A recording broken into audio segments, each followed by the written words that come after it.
Sebagai daerah yang penduduknya heterogen, Provinsi Bali selalu berupaya menjaga toleransi antar umat beragama. Hal ini dapat dilihat dalam rangkaian perayaan Tahun Baru Imlek 2570 di Kelenteng Kong Chong Bio di Jalan Mawar nomor 18 Tabanan.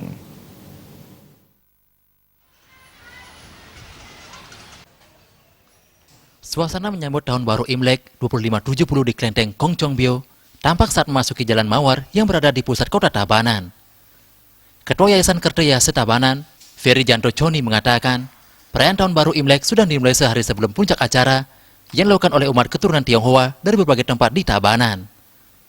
Pada malam harinya, perayaan Imlek dilanjutkan dengan persembahyangan untuk menyambut Tahun Baru Imlek. Pada puncak pelaksanaan perayaan Imlek, 5 Februari 2019, akan diisi dengan persembahyangan oleh umat sejak pagi. Ferry Janto Choni mengatakan, di Tabanan sendiri, toleransi antar umat cukup tinggi. Hal ini bisa terlihat dari pengamanan perayaan Tahun Baru Imlek melibatkan warga setempat dari berbagai kalangan.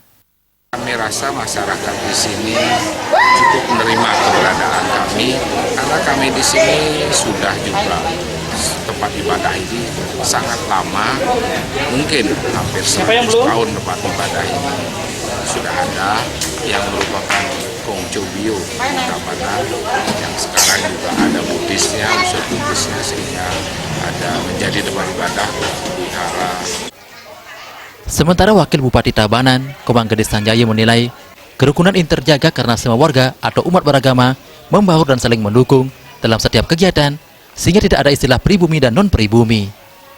Terlebih menurut sejarah, keberadaan warga keturunan Tionghoa memiliki banyak kontribusi bagi kemajuan Tabanan.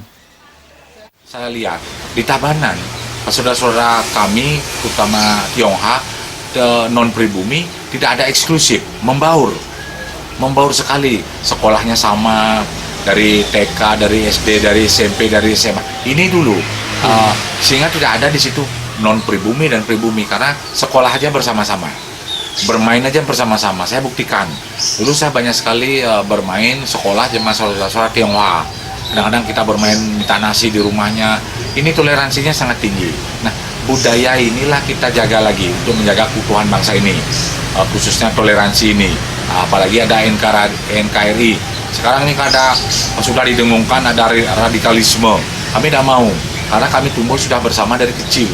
Nah, kebersamaan inilah tetap kami jaga di Tabanan sehingga tidak ada nanti dikotomikan antara pribumi dan non-pribumi. Toleransi antar umat beragama menjadi salah satu kunci menjaga persatuan dan kesatuan bangsa, sehingga toleransi perlu dijaga dan ditingkatkan. Terimaja, Bali TV.